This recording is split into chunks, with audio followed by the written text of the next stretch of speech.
కానీ హోంవర్క్ చేసుకుంటారు, అమ్మ నాన్నతో కూర్చుంటారు, టీవీ చూస్తారు, పడుకుంటారు. సో ఎంతవరకు పిల్లలు వాళ్ళ గ్రాండ్ పేరెంట్స్ దగ్గర సమయం గడపగలుగుతున్నారు? వారి ప్రపంచం వేరైంది, వీరి ప్రపంచం వేరైంది. అలాంటి సందర్భాల్లో పెద్దల పట్ల ప్రేమ కలిగే అవకాశాలు ఎక్కడున్నాయి? పూర్వం ఉమ్మడి కాపురాల్లో మీరన్నట్టుగా అమ్మమ్మ దగ్గర తాతయ్య దగ్గర కూర్చొని కథలు వినేటువంటి అవకాశం ఉంది. ఇప్పుడు అవకాశం లేదు. వాళ్ళు ఎక్కడ ఉంటారు, వీళ్ళు ఎక్కడ ఉంటారు.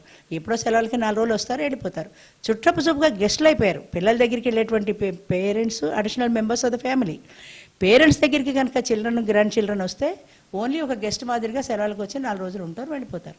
అంచేత వారి మధ్య మానసికమైనటువంటి బంధం కూడా దూరం అవుతూ వస్తుంది. ఆ దూరం పెరుగుతున్న కొద్దీ ఒకళ్ళ పట్ల ఒకళ్ళకి ఎఫెక్షన్స్ ఉండట్ల, ఆ ఎమోషనల్ నీడ్ ఉండట్ల, ఆ ఎమోషనల్ సపోర్ట్ ఉండట్ల. అంచేత ఎవరికి వారే ఏమన్నా తీరే అయిపోయింది. అంచేత ఒకరిని తప్పు పట్టలేము.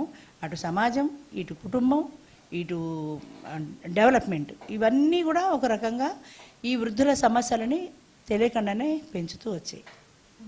అండ్ అలాగే మీరు తోడు నీడ అనే సంస్థను నడుపుతున్నారు. అవునమ్మా. మరి ఇది పెట్టడానికి ఒక బలమైన కారణం ఏమైనా ఉందా? ఖచ్చితంగా ఉందమ్మా.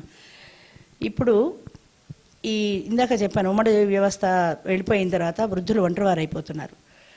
ఇద్దరు భార్యాభర్త ఉన్నట్లయితే 50 ఏళ్ళు, 60 ఏళ్ళు, 70 ఏళ్ళు ఏదో ఓపుకున్న వరకు ఒకరికొకరు తోడుగా ఉంటారు. చెరొక పని చేసుకుంటూ కలిసి జీవించగలుగుతారు. అదే సమస్య పిల్లల దగ్గర లేకుండా, అంటే జీవన సంధ్యలో చిట్ట చివరి రోజుల్లో ఆప్యాయతల కోసమని అలమటించి బాధపడే టైంలో ఆ పిల్లల దగ్గర ఉండలేక వీరిద్దరు ఉంటున్నప్పుడు దురదృష్టవశాత్తు ఈ ఇద్దరిలో ఏ ఒక్కరైనా చనిపోయినట్లయితే రెండో వారి పరిస్థితి ఏంటి? 60 ఏళ్ళు, 70 ఏళ్ళు వస్తాయి. వాళ్ళ లైఫ్ పార్ట్నర్ భార్య భర్త ఎవరో ఒకరు చనిపోతారు. ఈ 70 ఏళ్ల వయసులో వాళ్ళు పిల్లల దగ్గరికి వెళ్ళలేరు, పిల్లలు వాళ్ళని స్వీకరించరు, లేదా వీళ్ళు వెళ్ళరు. ఈ ఒంటరిగా జీవించే వాళ్ళ పరిస్థితి ఏంటి? ముఖ్యంగా ఈ సమస్య మా జనరేషన్ తోటే ప్రారంభమైంది. ఎందుకంటే మాకు ముందు జనరేషన్ అంతా ఉమ్మడి సంసారాలు ఉండేవి. ఇక ఒకే ఒక ప్రధానమైనటువంటి సొల్యూషన్ కనపడుతున్నది ఏంటంటే ఓల్డేజ్ హోమ్.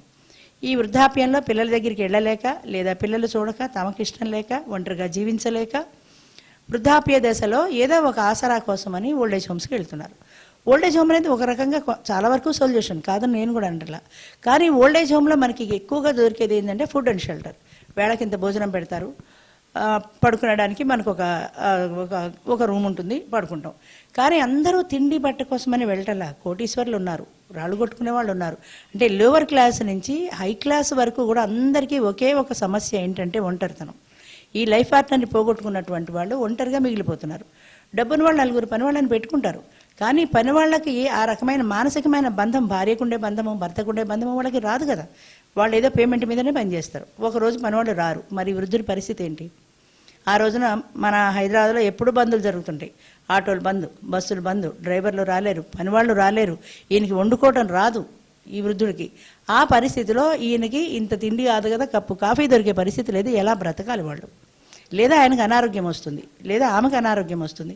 లైఫ్ పార్ట్నర్ లేనటువంటి వాళ్ళకి ఒక మందు బిళ్ళ తెచ్చేవాళ్ళు ఉండరు, ఒక కప్పు కాఫీ కాచి ఇచ్చేవాళ్ళు ఉండరు.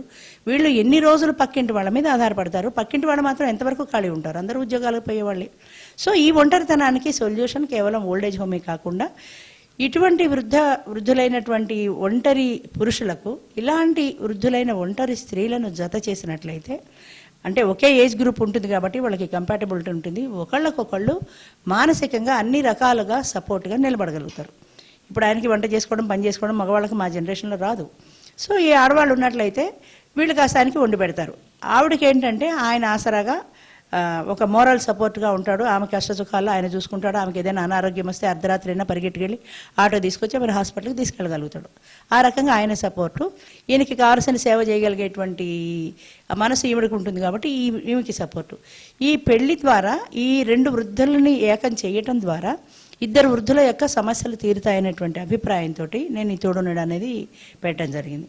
తోడంటే మనకి తెలిసిన అర్థమే ఒకరికొకరు తోడుగా ఆసరాగా ఉండడం. నీడ అంటే వారిని నీడలాగా వెన్నంటి ఉండడం. అంటే వారు జీవించినంత కాలము వీరు నీడలాగా వారు వెన్నంటి ఉంటారు, భార్య కానీ భర్త కానీ.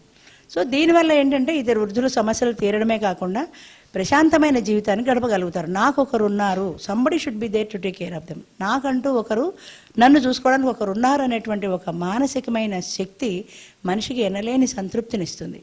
చివరి రోజుల్లో ఎవరున్నా ఎవరు రాకున్నా, అమెరికాలో ఉండే పిల్లలు వచ్చినా రాకపోయినా తన పక్కన తన కోసం కన్నీటి బొట్టు డార్చేటువంటి ఒక వ్యక్తి అక్కడ ఉన్నారనేటువంటి సంతృప్తితో ఆ జీవి ప్రశాంతంగా వెళ్ళిపోతుంది. అంచేత ఉన్నంతకాలము ప్రశాంతమైన జీవితము, లాస్ట్లో కూడా ప్రశాంతమైన మరణంతో వాళ్ళు వెళ్ళిపోవాలి. వారు చూసుకోవడానికి ఒకరికొకరు తోడుగా ఉండాలి, తోడు నీడగా ఉండాలి అనేటువంటి ఉద్దేశంతో ఈ తోడు నీడ స్థాపించడం జరిగింది. చాలా గొప్ప ఆలోచన. మంచి ఆలోచనతో మంచి సంస్థను ఏర్పాటు చేశారు. అయితే అమ్మా, దీంట్లో కూడా ఇప్పుడు ఈ వృద్ధులకు వచ్చేటువంటి సమస్యల్లో మా దాంట్లో కూడా అనేకమైన సమస్యలు వస్తాయి.